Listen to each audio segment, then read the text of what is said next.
That is Mont Blanc. That's the tallest mountain in the European continent, and it's in the Alps. And look at the view that I had on my flight to Budapest. I'm so excited, and let's see how the city treats me.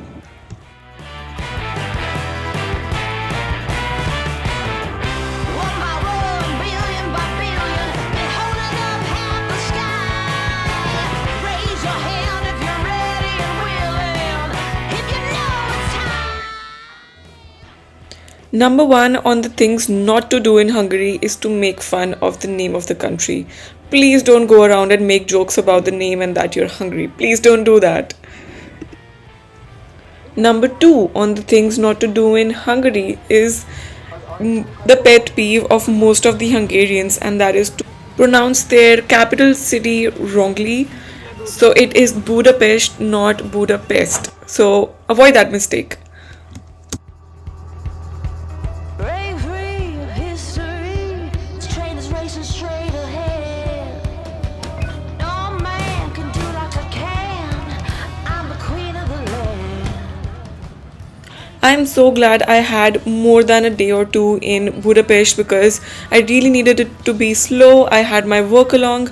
So the day one was mostly about shopping and coffee and work.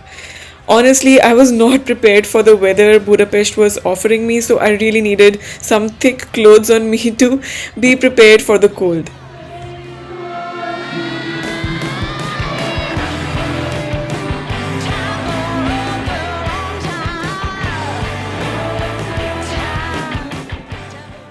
Okay, time for some practical tips. So, if you are supposed to get from the airport to the city center, the best way to get there is to use the airport shuttle or the airport express bus, which is 100E or similar buses that you can find on Google Maps as well. So, the best way is to buy a ticket there and get to the city center. I enjoyed using the official mobile app that they have because it was easy to navigate and I could just buy the ticket whenever I wanted to without asking around too much. Well, the food scene in Hungary is worth mentioning. We also tried a local chain called Belloso, which had pastas and pizzas at a very reasonable price, apart from the very famous chimney cakes.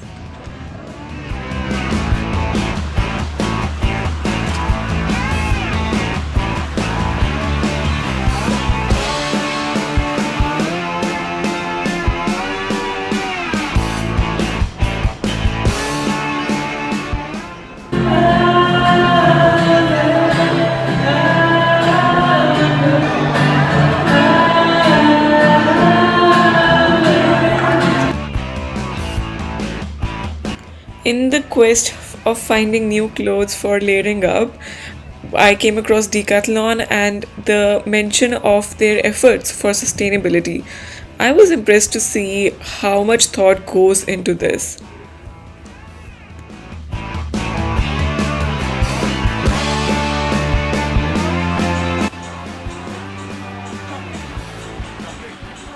Okay, something very funny and embarrassing about the story of how I got to know about Kurtosh and why I was so excited to try it out. So, in India, we have this Hungarian food chain, Kurtosh, but I think it closed its operations, and I was really baffled by the tastes that they had. So I wanted to go to Hungary and try out the chimney cake, but it was so different. I understand that the chain in India was meant for the Indian taste buds, but when it comes to the authentic kurtosh, it was more like a dessert for me and less like a meal.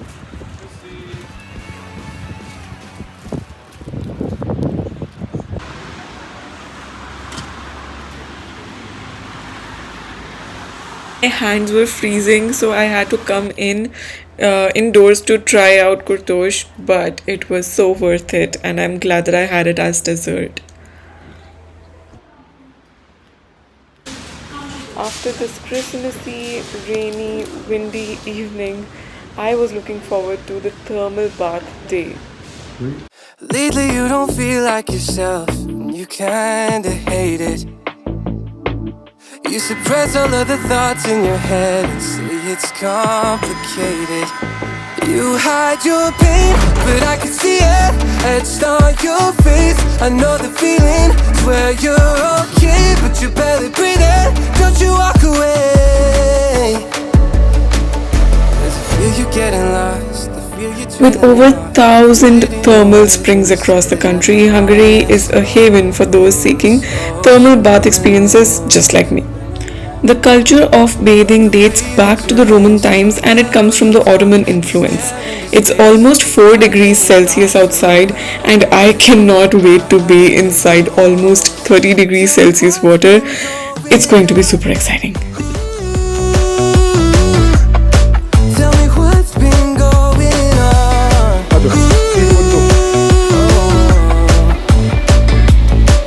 I was so caught up thinking about myself. Never took time to listen. Couldn't see that you were going through hell now. If you come to Budapest and you do not take a bath in the thermal bath capital of the world, what did you even do?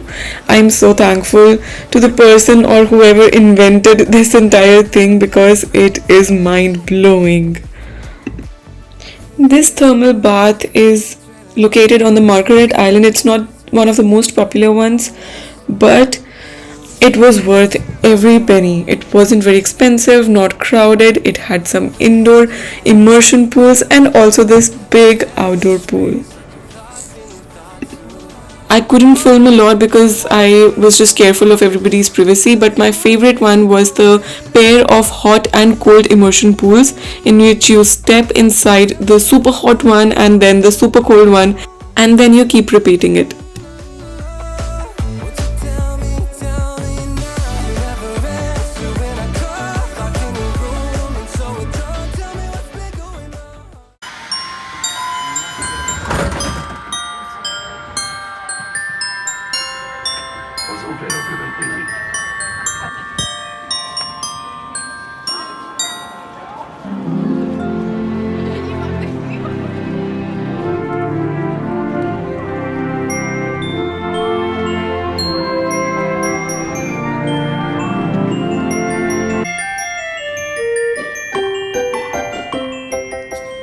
Europe has some of the most gorgeous Christmas markets and Budapest is one of the topmost of the ones that I've ever seen.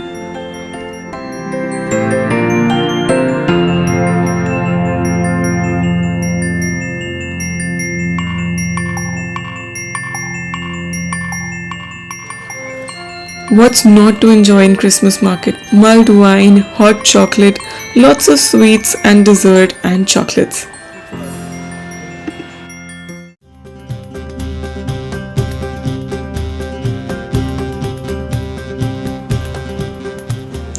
Let's start the day with a simple tram ride, but I promise you, it's anything but ordinary.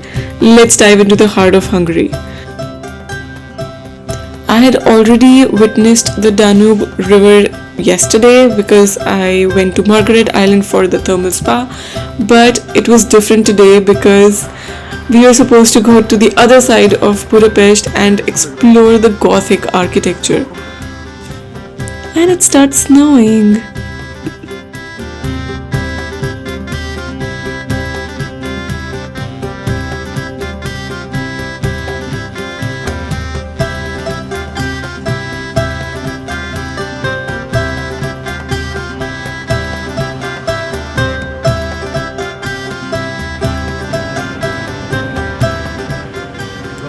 Coming from India, I have already seen a lot of contrasts, but some of these European cities just leave me in awe.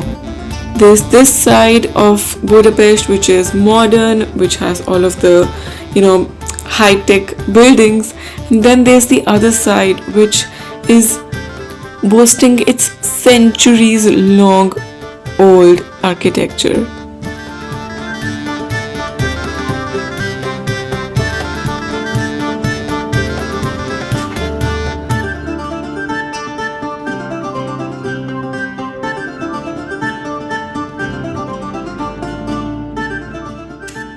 If you're coming to Budapest on a tight timeline, I would highly suggest keeping at least one full day for just sightseeing on both the sides of Danube River. You have the Gellert Hill, the caves, so many important buildings, the Hungarian Parliament House, which is going to leave you in awe.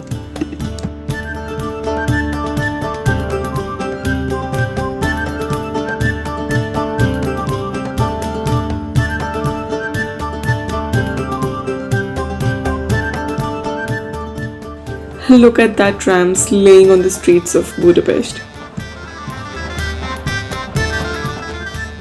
So the two sides of Budapest, Buda and Pest, they are connected by the chain bridge which is called as Széchenyi. I'm not fully sure how to pronounce it, but there's also a thermal bath named after this bridge. So apparently there are 8 bridges that connect Buda and Pest, and I am perhaps at the most beautiful one.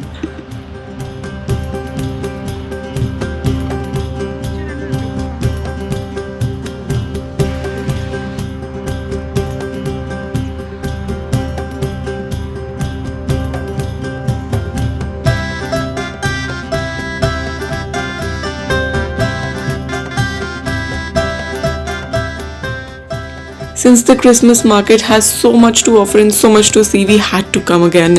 And here we are.